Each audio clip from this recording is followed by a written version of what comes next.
Quick! Hit the button! Hit the button!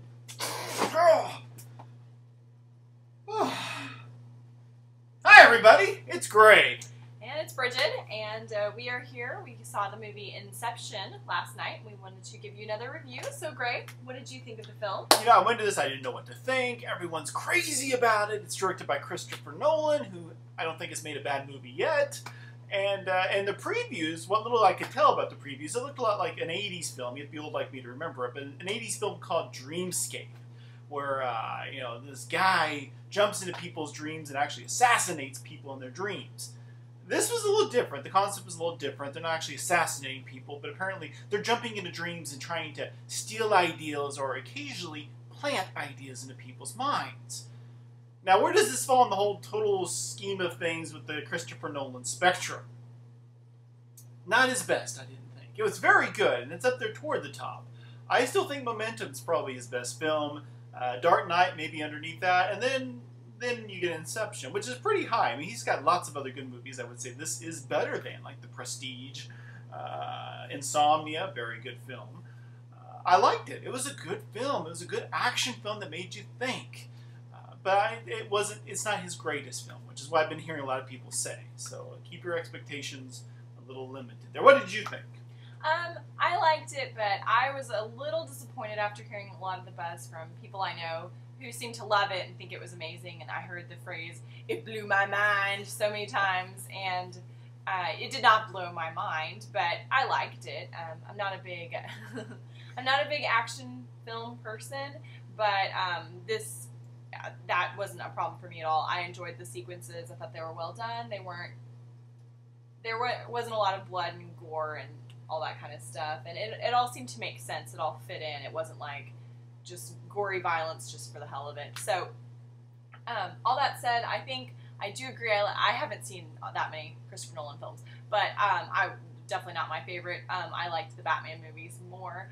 I maybe even liked The Prestige a little bit more, but it did have Christian Bale, so there you have it.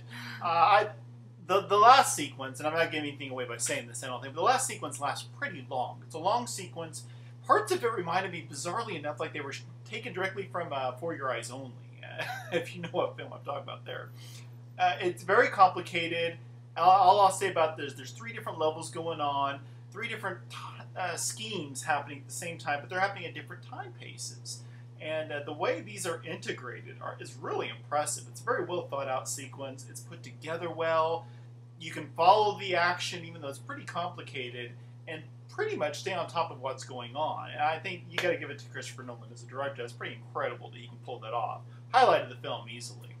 Yeah, I mean, I agree. Things like that were really it was really entertaining and really interesting to watch, as how it was constructed and all that kind of stuff. My biggest disappointment, I think, with the movie was character development, actually. And I know it's an action film, and I shouldn't necessarily be expecting that. But since it's kind of a cerebral one, I would have liked a little bit more of that. I felt like there were a couple of characters who were in it a ton, like Joseph Gordon-Levitt, really good. Didn't have enough. I mean, he had plenty to do in terms of what he did in the film, but there just wasn't enough background for me or enough substance there, I guess. But some good performances from some actors in underwritten roles. So in some ways, maybe we could even say this is a much better movie, but very similar to Micmacs. Yes. Very well constructed, some very clever sequences, interesting characters, but not developed characters. Yes. And there are characters, I think you kind of, if you got to know them a little better, it might have added some more dimension to the film. Mm-hmm. I've heard people call this film cold, and I can see where they're coming from. That. I don't think it's a negative to the film, but I think it may have been even better had we gotten to know the characters a little bit better and given a little bit more of a... It was definitely going for some more. Mm-hmm. I'm not sure it always achieved quite as much human emotion as it was trying to nail. Well, I felt like you saw so much about Leonardo DiCaprio, and he was the star of it. But then nobody else got anything else. I mean, no, you didn't hear last names for most of the characters, or you didn't hear first names if you heard their last names. But I felt like his character was pretty well fleshed out, complicated, and everybody else not so much. And it's a good cast. It's a great cast. Yeah. They give a lot of life to the characters, even though you feel like they're kind of constrained from what they're given to work with to some degree. Yeah. Anything you particularly loved or hated about it? No, I didn't really have strong emotions at all about the film, to be perfectly honest. I enjoyed it. I think you should go see it. I think most people will go see it, so it's worth seeing. But I didn't love or hate anything about the film. I think that's fair. I really enjoyed the film. When you're watching it, it's a rush, it's a ride. There's a lot of puzzles. In that sense, it's a lot maybe like the director's Memento or Prestige. Lots of tricks, lots of puzzles. You got to keep your mind working. But I would even say, to take it off the Christopher Nolan spectrum, put it on the spectrum of this year. Sorry, it wasn't my favorite of the year. It was up there with my favorites, but I still have to give my favorite to The Ghost Rider.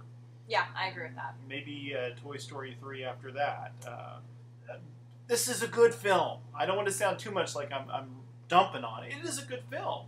It's not quite as good as I thought it was going to be. You've heard a lot of hype. If it's the kind of hype you buy into, there's a good chance maybe you will feel like this film is as good as you think it should be. It was a very good film. It wasn't, even at this point in the year, it wasn't my favorite film of the year so far. I think that's a good summary. I think that wraps it up then. We will see you all later. Look for our next review. You never know when it's going to appear. Bye, everybody! Bye!